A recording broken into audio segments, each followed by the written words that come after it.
ഇന്ന് നമുക്കൊരു വെറൈറ്റി ആയിട്ടൊരു മഷ്റൂം മസാല തയ്യാറാക്കാം. നല്ല അപ്പത്തിൻ്റെ കൂടെയോ അല്ലെങ്കിൽ ചോറിൻ്റെ കൂടെയോ എല്ലാത്തിൻ്റെ കൂടെ കഴിക്കാൻ നല്ലതാണ്. ഈ തയ്യാറാക്കിക്കാൻ വളരെ എളുപ്പമാണ്. ഇതിനകത്ത് വെജിറ്റബിൾസൊക്കെ ചേർക്കുന്നുണ്ട്. അപ്പോൾ എങ്ങനെയാണ് തയ്യാറാക്കുന്നത് നമുക്കൊന്ന് കണ്ടിട്ട് വരാം. കണ്ടോ, നല്ല കളർഫുള്ളാണ് കേട്ടോ. അപ്പോൾ ഞാനിവിടെ അതിന് വേണ്ടി 400 ഗ്രാം ബട്ടൺ മഷ്റൂമാണ് എടുത്തിരിക്കുന്നത്. അത് നന്നായിട്ട് കഴുകി നല്ലപോലെ ക്ലീൻ ചെയ്തതാണ് കേട്ടോ. അപ്പോൾ അത് നമുക്കൊന്ന് അരിഞ്ഞെടുക്കണം. തീരെ ചെറുതാക്കേണ്ട ആവശ്യമില്ല, കുറച്ച് വലിയ പീസാണെങ്കിലും കുഴപ്പമില്ല. അപ്പോൾ നമുക്ക് മഷ്റൂം എല്ലാം നന്നായിട്ട് ഇത് ക്ലീൻ ചെയ്യുന്നത് ഞാൻ എങ്ങനെയാണെന്നും കൂടെ ഒരു ഷോർട്സ് ചെയ്തിട്ടുണ്ട് കേട്ടോ. അപ്പോൾ ഇതാ മഷ്റൂം എല്ലാം നമ്മൾ നന്നായിട്ട് അരിഞ്ഞെടുത്തിട്ടുണ്ട്. ഇനി നമുക്കിത് മസാല തയ്യാറാക്കുന്ന തുടങ്ങാം. അതിനുവേണ്ടി ഒരു പാൻ അടുപ്പത്ത് വെച്ചിട്ടുണ്ട്. പാനിലേക്ക് ഒരു കുറച്ച് 2 ടേബിൾ സ്പൂൺ എണ്ണ ഒഴിച്ച് കൊടുക്കുന്നുണ്ട്. ആ എണ്ണയുടെ കൂടെ ഒരു അല്പം ബട്ടറും കൂടെ ആഡ് ചെയ്യുന്നുണ്ട് കേട്ടോ. ഒരു ചെറിയ കഷ്ണം ബട്ടർ കൂടെ ഇട്ട് കൊടുക്കാം. അപ്പോൾ നല്ലൊരു ടേസ്റ്റ് വരും ഈ കറിക്ക് കേട്ടോ. അപ്പോൾ നമുക്കൊന്ന് ഫ്രൈ പോലെ ആക്കി എടുക്കണം ഇത്. അപ്പോൾ ഇനി ചൂടായപ്പോൾ 2 ചെറിയ മീഡിയം സൈസിലുള്ള 2 സവാള അരിഞ്ഞിട്ട് ഞാൻ ഇട്ട് കൊടുത്തു. അത് നന്നായിട്ടണ്ട ഒരു കുറച്ചൊന്ന് നേരം ഒന്ന് വഴറ്റിയെടുക്കണം.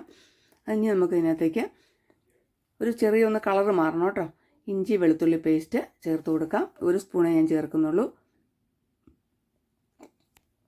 അപ്പോൾ ഇതിൻ്റെ പച്ചമണം ഒന്ന് മാറുന്നവരെ ഒന്ന് ഇളക്കി കൊടുക്കണം. അപ്പോൾ അതിൻ്റെ പച്ചമണമൊക്കെ മാറി വന്നിട്ടുണ്ട്. ഇനി നമുക്ക് ഇതിനകത്തേക്ക് നമ്മൾ അരിഞ്ഞു വെച്ചിരിക്കുന്ന മഷ്റൂം ആഡ് ചെയ്ത് കൊടുക്കാം. ഇത് ഏത് കൂണും കൊണ്ടും ചെയ്യാം കേട്ടോ. പക്ഷേ ഇത് ഈ കൂണാണ് ഇത് ഇങ്ങനെ ഉണ്ടാക്കാൻ നല്ലത്. നല്ല ഡ്രൈ ആയിട്ട് നമുക്ക് എടുക്കാം. വെള്ളമൊന്നും ഇതിനകത്ത് ഒട്ടും ആഡ് ചെയ്യുന്നില്ല കേട്ടോ. കൂണിൻ്റെ വെള്ളം ഇപ്പം ഇറങ്ങി വന്നിട്ട് അത് വേകാനുള്ള അത് മതി. ഒരു തുള്ളി പോലും വെള്ളം ചേർക്കേണ്ട ആവശ്യമില്ല. ഞാൻ പറഞ്ഞില്ലേ, ഒന്ന് ഫ്രൈ ആയിട്ട് ഇരിക്കുന്നതാണ് ഇത് നല്ലത്. അപ്പോൾ അതാ ഏകദേശം കൂണൊക്കെ ഒന്ന് അതിൻ്റെ വെള്ളമൊക്കെ ഒന്ന് ഇറങ്ങി വരുന്നുണ്ട്. ഇനി ഒന്ന് ജസ്റ്റ് നമുക്കൊന്ന് ഒത്തിരി നേരം ഒന്ന് മൂടി വെച്ചൊന്ന് വേവിച്ചെടുക്കാം. ഒരു 5 മിനിറ്റൊക്കെ മതി. തുറന്ന് നോക്കാം നമുക്ക്. ഇതാ വെള്ളമൊക്കെ ഒന്ന് ഇറങ്ങിയിട്ട് ഒന്ന് വറ്റി വന്നിട്ടുണ്ട്. പിന്നെ ഇതിലേക്ക് ബാക്കിയുള്ള സാധനങ്ങൾ ചേർത്ത് കൊടുക്കണം. അതിനുവേണ്ടി അരിഞ്ഞു വെച്ചിരിക്കുന്നത് ക്യാപ്സിക്കം 3 കളറും ഒരു സവോള വലുതായിട്ട് അരിഞ്ഞ് അതും കൂടെ എടുത്തിട്ടുണ്ട്. അപ്പോൾ അത് നമുക്ക് ഇതിനകത്തേക്ക് ആഡ് ചെയ്ത് കൊടുക്കാം. ക്യാപ്സിക്കം ഒന്നും അധികം നേരം വേവിക്കേണ്ട.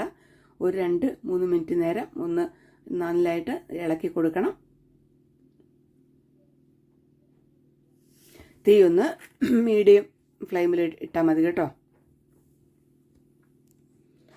അപ്പോൾ ഒന്ന് ജസ്റ്റ് അതൊക്കെ ഒന്ന് വാടി വരട്ടെ.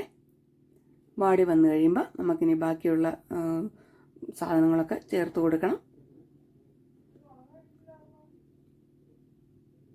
ഏകദേശം കൂണും ഇതുമെല്ലാം ഒന്ന് കുക്കായി വന്നിട്ടുണ്ട്.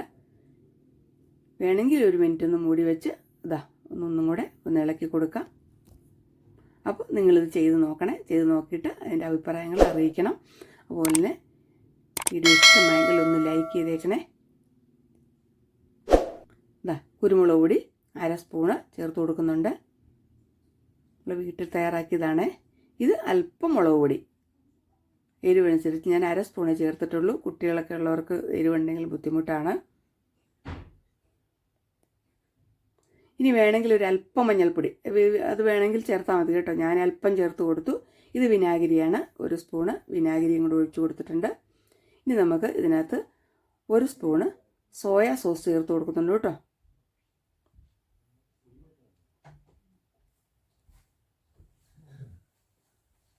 നമുക്കിതെല്ലാം കൂടി നന്നായിട്ടൊന്ന് മിക്സ് ചെയ്ത് കൊടുക്കണം.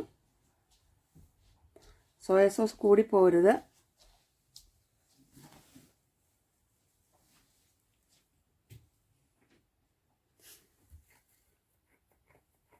അല്പം മാത്രം ഉപ്പ് ചേർത്ത് കൊടുക്കുക കേട്ടോ. ഉപ്പ് കൂടി പോകരുത്. വേണമെങ്കിൽ പിന്നീട് ചേർത്ത് കൊടുത്താൽ മതി.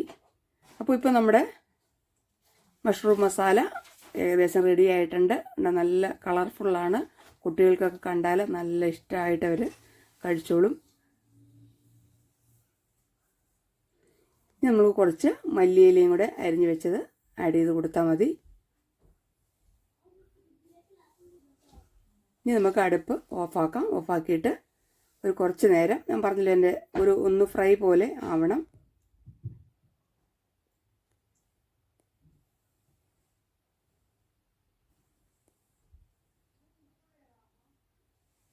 ഇതാ നമ്മുടെ മഷ്റൂം മസാല സൂപ്പറായിട്ട് റെഡിയായി വന്നിട്ടുണ്ട്. ഇനി നമുക്കിത് എന്തിൻ്റെ കൂടെ വേണമെങ്കിലും കഴിക്കാം, ചോറിൻ്റെ കൂടെയോ ചപ്പാത്തിയുടെ കൂടെയോ ഒക്കെ. അപ്പോൾ അടുത്ത നല്ലൊരു വീഡിയോയിൽ വീണ്ടും കാണാം. Thanks for watching.